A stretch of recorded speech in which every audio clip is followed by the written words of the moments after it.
Ilona, and we are the English group of our school, one of the English groups. We are very happy to see you here, our guests. I hope that you'll enjoy today's presentations, discussions, because we are going to present our favorite movies, favorite books, most specifically favorite books. And maybe the topic is the key messages of our favorite books, of famous works. Let me open it. Yeah. And today we are going to talk about the key messages, and maybe we hope to motivate you to read them, and you'll find those key messages too. Let's start. We can start with, let's see who is on our list. We're starting with Armen Armani. Armencan. Let me open your blog. Can you please open your blog here? Yes.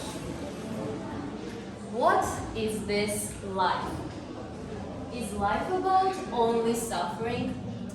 Why can't I stop thinking? Why do people act like this? Why am I such a nervous wreck? I think we've gone through these questions a lot.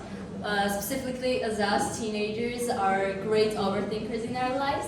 And these questions are also being discussed in the in the book that I read. It's a very interesting book. It's called The Steppenwolf, and it was written by Hermann Hesse. Am I going to talk about a protagonist or an antagonist? Well, firstly, I'd like to say that the person I'm going to talk about, the main hero, is not a protagonist and is not an antagonist. Because I think that Harry, the main hero of our Steppenwolf, is the combination of both. Because as for us humans, our nature is a combination of good and evil.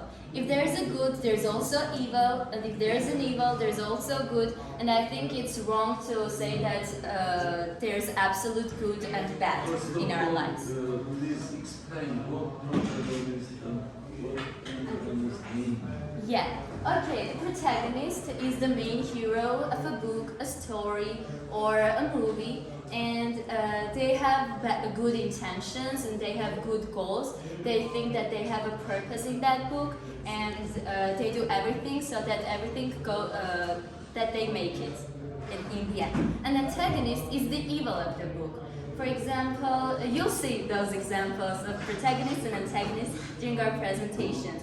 But as for me, I don't think that it's right to say that someone is a protagonist and the other one is an antagonist.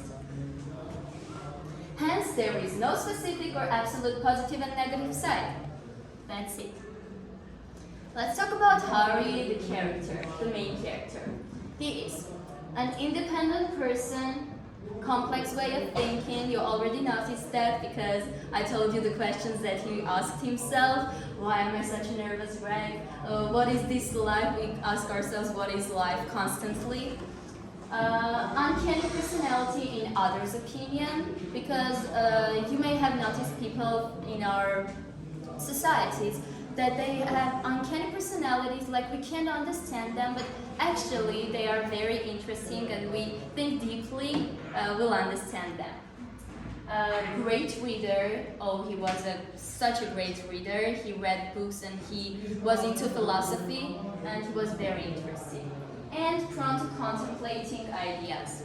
Yeah, he was a great reader. I think we can also understand that he was prone to it.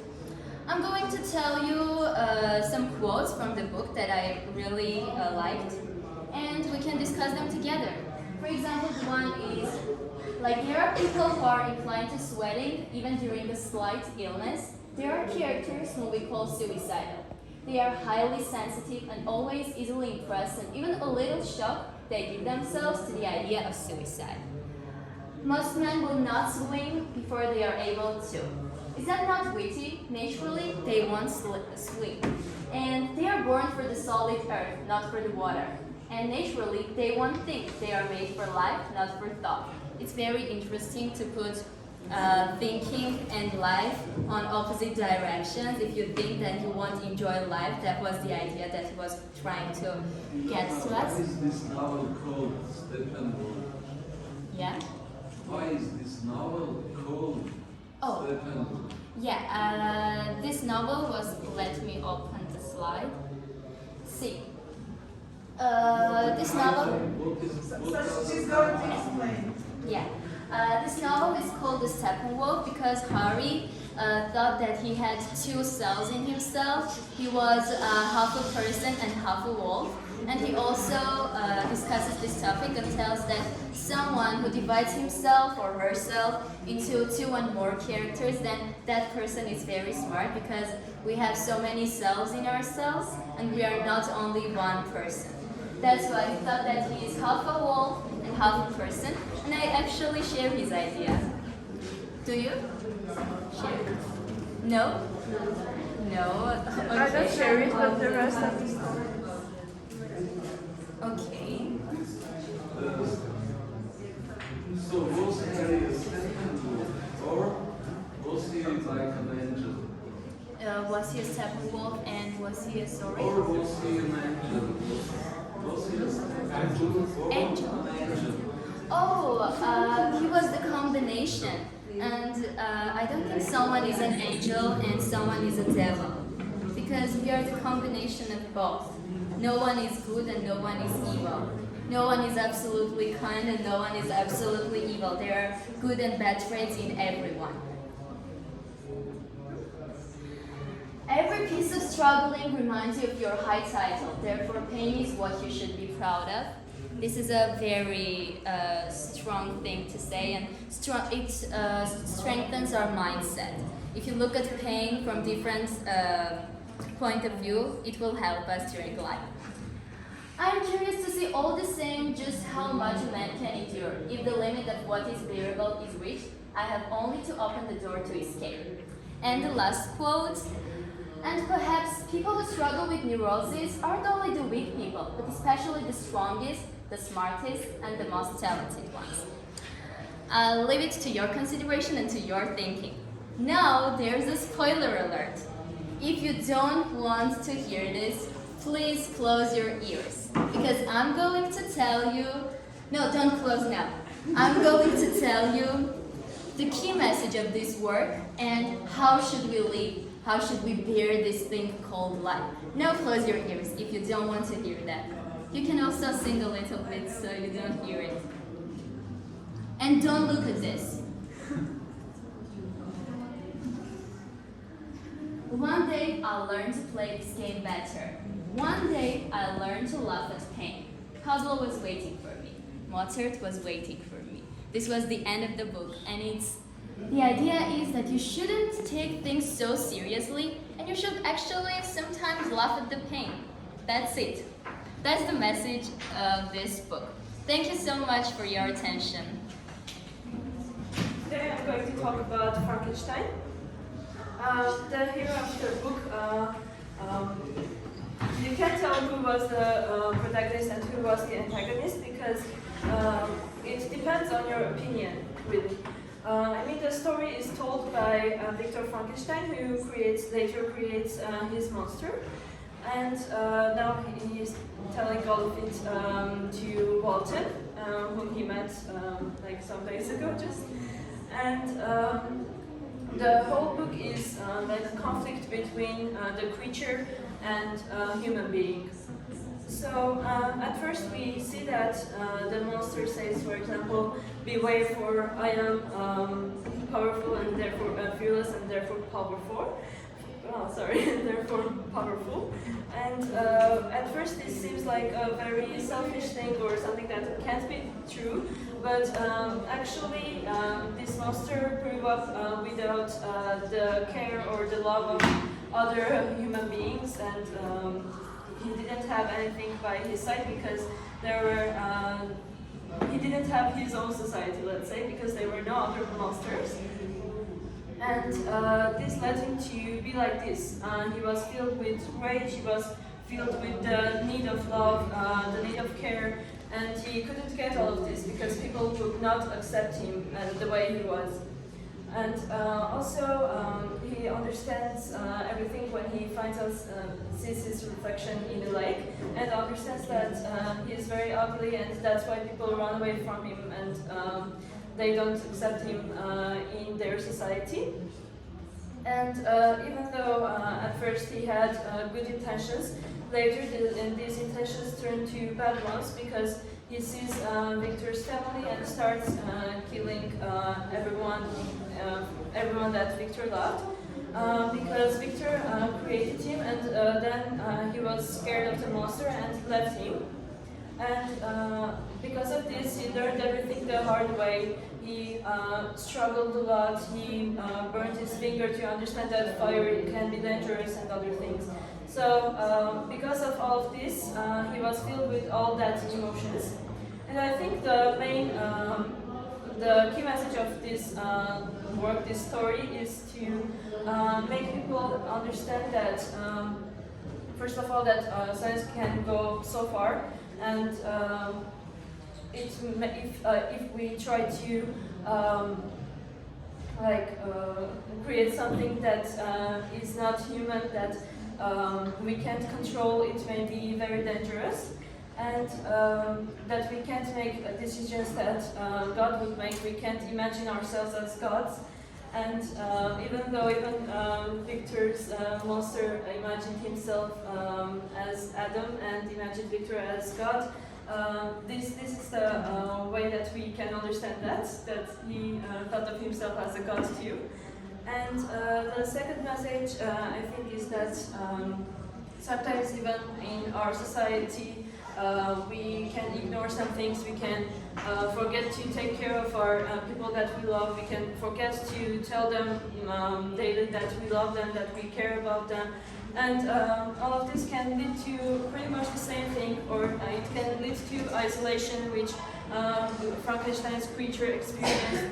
This can lead to all the rage that can one day turn to a murder or something.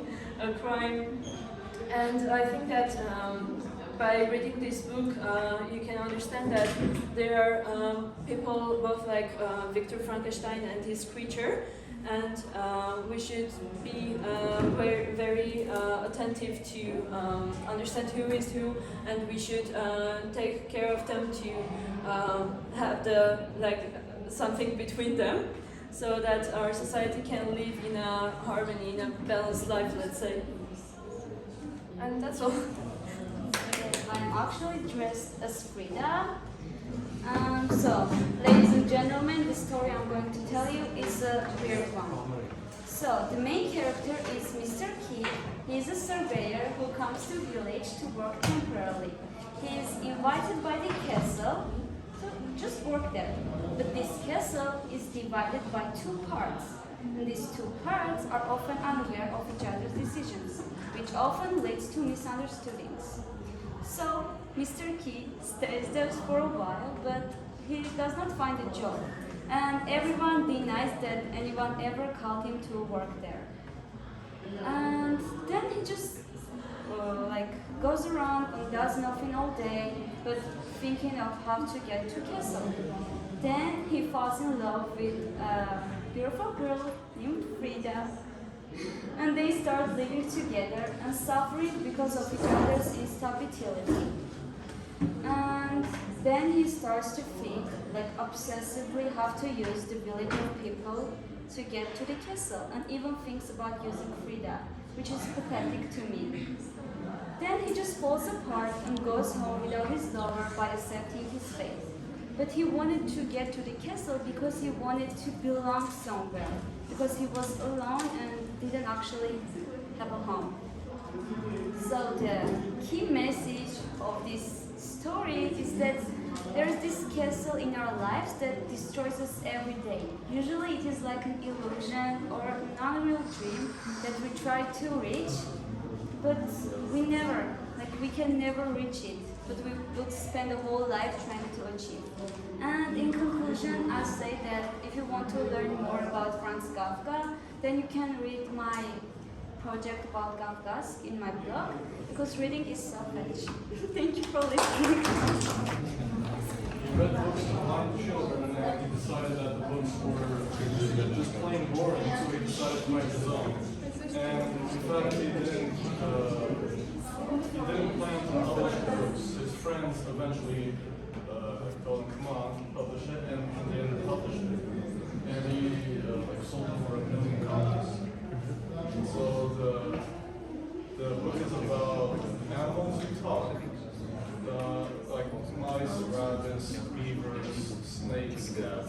and they all live in the same city. It's called Redwall Abbey. It's a castle made out of red stone. And it's a series of 20 books. They're not very long, they're not very short, but in all of them they have to defend themselves against other animals bigger than themselves. So the moral of the story is about protecting those who you love. It's great because there's mice who want to fight against cats. So that's the moral of the story. What I like most about these books is the beautiful descriptions. That there are beautiful illustrations and descriptions of nature and food.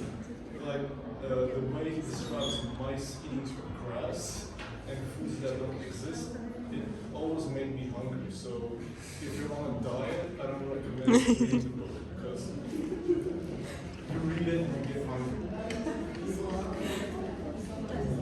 That's it, yeah. So the book I chosen was No Longer Human by Osamu Dazai.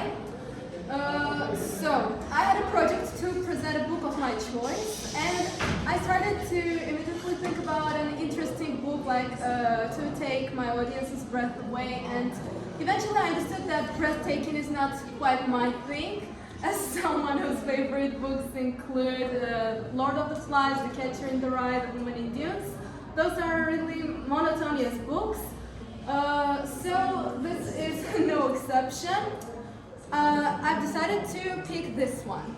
So let me start with this beautiful quote, the most famous from the book. It says, "Mine has been a life of much shame. I can't guess myself what it must be like to live a life of a human being." So this book has two names. No Longer Human or Disqualified from Being a Human. It depends on which translation you choose to read. Mine was No Longer Human.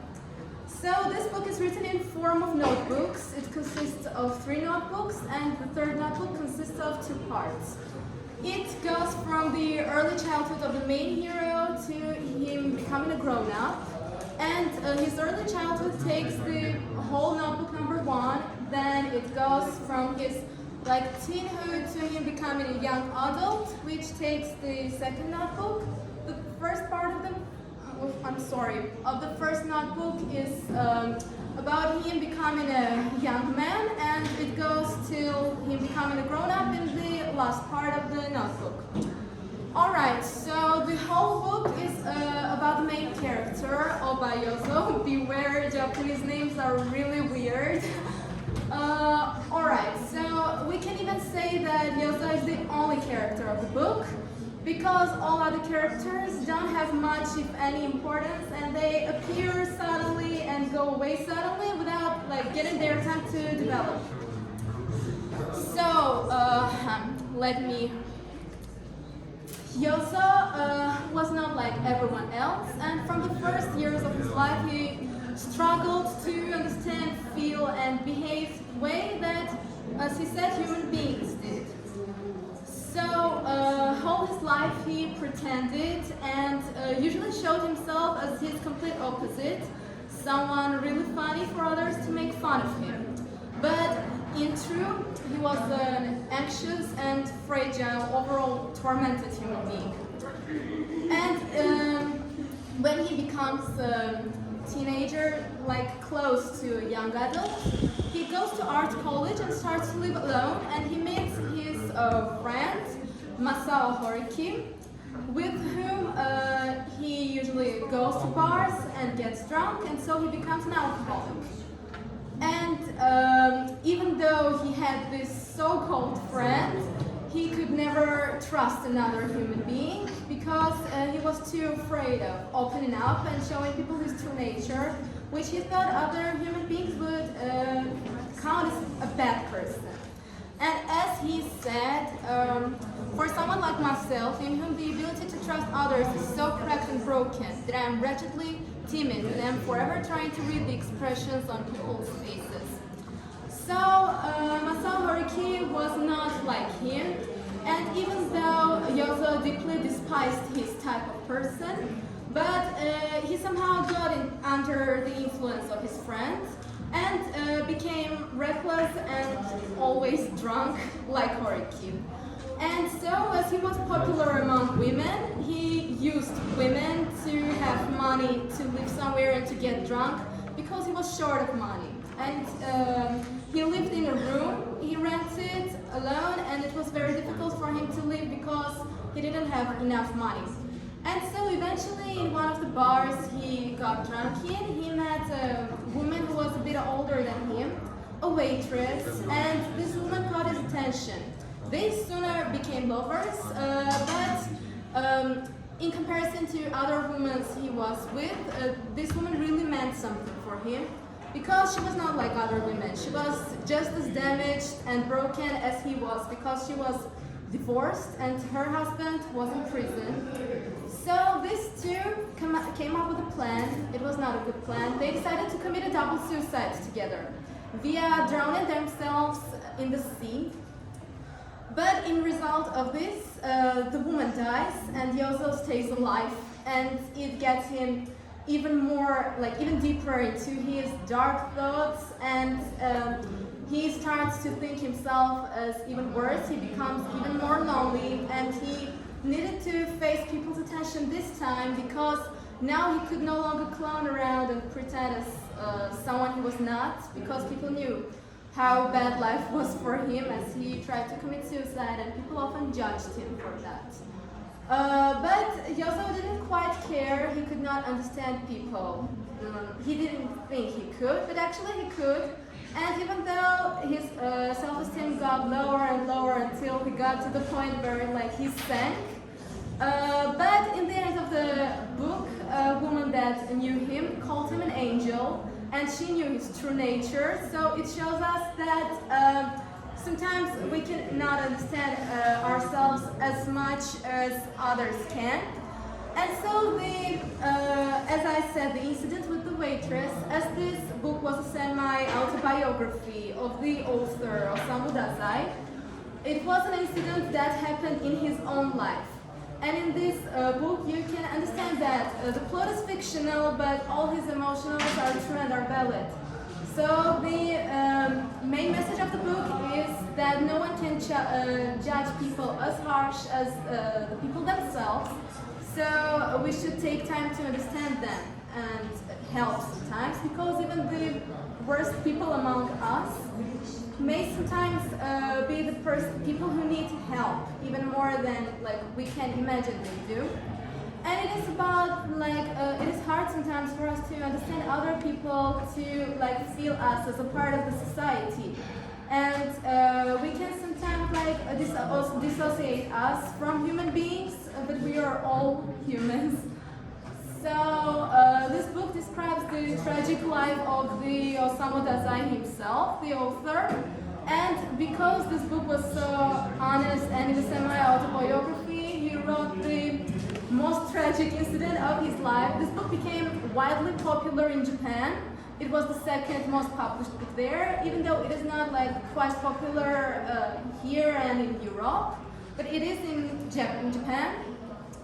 So because for us this book may be hard to understand, and it is a bit, let's say, monochrome, but if people like this type of literature and are ready to explore the Japanese culture, which is very complicated and is quite different from ours, and our ways of thinking and perspectives on life, if you're ready for this and if you like this type of literature, then this book is definitely a good choice for you.